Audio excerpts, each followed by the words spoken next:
Hey YouTube, this is Ben Gessel. How's it going? Um, have a few thoughts for you guys, of course, and it might go a lot of different directions. Try to stay with one. um, so, uh, Depending on how things go in the future with regard to YouTube, um, of course, I'm always planning on making more videos. But like many of you guys, I'm very confused by what is going on with YouTube these days. And to be honest, I don't even know if, at some point YouTube might just delete my channel entirely because they'd say it's not commercially viable. However, if I'm watching a lot of YouTube videos to begin with, and I'm watching all these ads and other people's videos, and apparently YouTube has got a hold of my information, it's selling it to outside parties that I don't even know about, or if that's just kind of rumor type stuff. But at least if you're talking about the ad revenue that other people are getting or YouTube's getting from me just watching stuff, that right then and there is commercially viable. So if I guess on some level, if I'm involved with YouTube and watching ads and not blocking the ads, then I don't know why they'd have a problem with my channel. That should all pay for the bandwidth that my videos use at least. Now, if they really wanted me to do a YouTube Premium, pay some extra money, okay, I could do that, but they haven't made it clear yet regarding if that is something I'll need to do to keep my channels. So, I'm one of these people where I really am one of these people where I might even, you know, I wouldn't, I wouldn't say it's a possibility just to wake up one day, go to my YouTube and, oh, it's all gone, or my whole channel's gone, and also my email. My email will be deleted, apparently.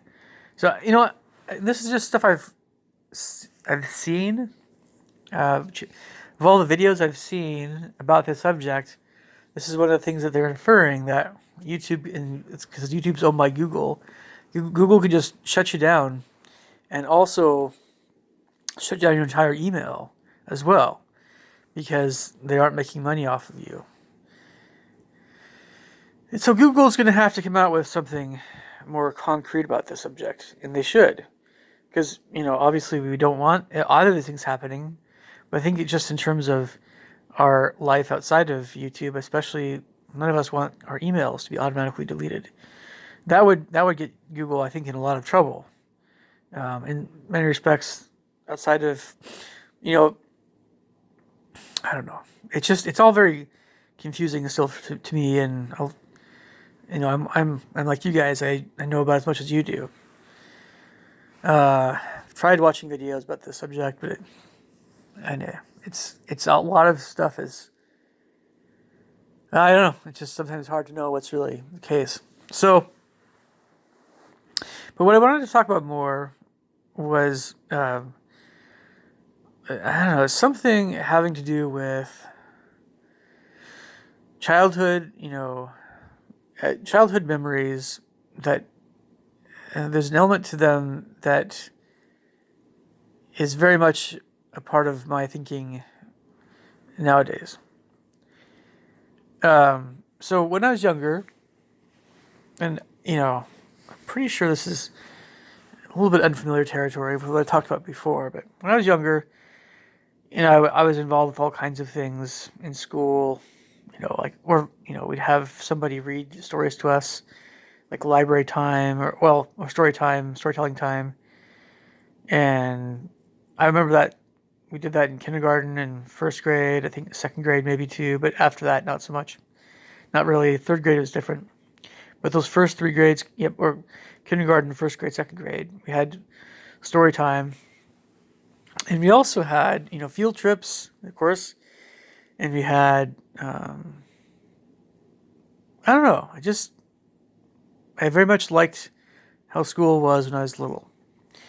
And you got a little bit older, you got your four standard subjects in American public schools were a bigger deal. Math, English, science, and social studies were the big four. And then eventually you add in, well, you always have art somewhat, but then you might add in band, choir, and maybe drama or something. And then maybe a few other things like that. And there's always computer time and PE and stuff like that too. Library time. So, I don't know, a few other little things. In junior high and high school, yeah. Well, okay, but I wanted to focus more on these earlier times and things like field trips. I remember going to the Point Defiance Park Zoo and Aquarium when I was in elementary school. And again, marking off different animals that I saw in a book that we had to mark off that we saw them or something about them, something along those lines. And it was I don't know, it was like some kind of workbook or something, and I can't remember exactly what it all entailed, but I just remember being at the aquarium, Point Defiance Park and Aquarium, and I honestly can't remember, where my other classmates were, who was watching all of us, or I just can't remember any of that. It was so long ago. But I remember trying to color with a crayon or something, some fishes in the aquarium there. And, for the life of me, I don't even know how the field trip was approved and everything was okay. And for us to just kind of run and go wherever we wanted to go in the zoo and not always have, I don't know, I think my parents might have been with me or something. I'm trying to remember, but I can't see on retrospect, like being an adult now, how we could just run around the zoo wherever we wanted to go with whoever we wanted to go with, and with no adult supervision. So there had to be some kind of adult supervision. So anyway, where I'm going with this more is the idea that I had that I was always missing out on something better. And this is something that I just haven't been able to shake, in my life, or haven't really been able to fully resolve on some level. Like whatever I'm doing, whoever I talk to, whatever's going on in my life, I'm missing out on something better. And, when I was younger, what that usually meant was something like, if I'm at a zoo or aquarium, I'm not seeing the funner animals, the cooler animals. I'm not seeing enough lions and tigers and bears. And I'm not having the tastiest candy or the tastiest goodies of some sort. Tastiest food. I'm not having the tastiest food. When you get older, it takes on other elements, I suppose. You can start adding to that list. And I wonder how many of you guys feel that same way. No matter what's going on in your life, you're missing out on stuff that could be funner, better, awesomer, cooler, make you more money.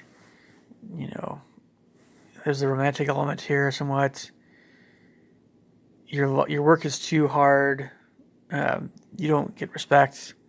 You don't get enough income. It's too boring. You're sick of your job. There's no point, right?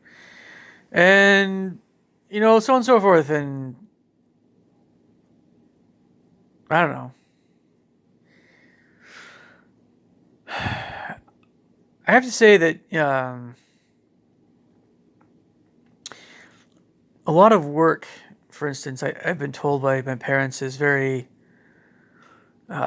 boring and not very desirable. You might be paid a fair amount, quite a bit sometimes, but it's just a lot of work is not very fun.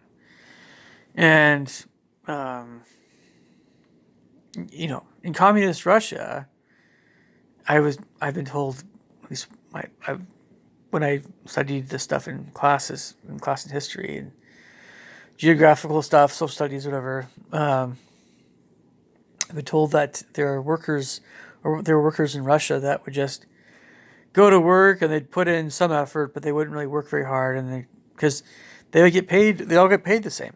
Didn't matter how much work they did, everybody would get the same compensation, and then their real life, a lot of times, would happen at home when they weren't at work. If they're married, or I don't know. I just know that whatever was going on in communist Russia was very discouraging.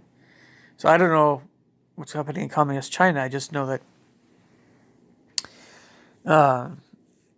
when you try to make everything the same for everyone, the exact same, right? So nobody's getting anything better than anyone else. You can't really do that fully, but if you try to do it, make it more that way, there may be issues sometimes that come up, but that's just one dimension to this question of feeling that you're missing out on something. And I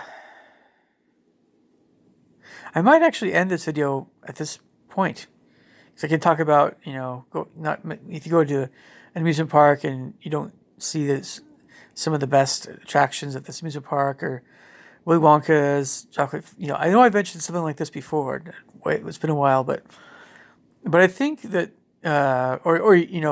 you're like a theme park, and that you don't get to see the awesomest places, the coolest rides, the prettiest looking places. I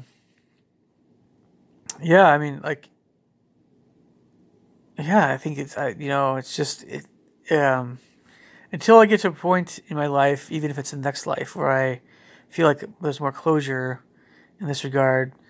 I'm still figuring out the question. What am I What are we missing out on? Am I really missing out on anything? If I'm going to think a different way, is it life is a series of experiences that you need to learn from? And the more you can learn, the more you can grow as a person, the better off you'll be in the next life. Look at more this way, rather than maximizing your pleasures and I don't know, or whatever it is. It's like nobody wants to feel like they're missing out on something. That's really awesome. Or nobody wants to feel like they're on the low end of the totem pole, so to speak. No one wants to have a summer camp and everybody gets different food depending on the team or the group they're in, and by color or whatever. And your team for some reason gets peanut butter and jelly sandwiches and an apple and apple juice, or whatever. And then another team gets hamburgers and roast potatoes and I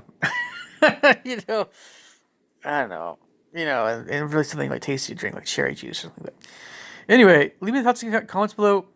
I'll catch you guys later. Take care. Bye.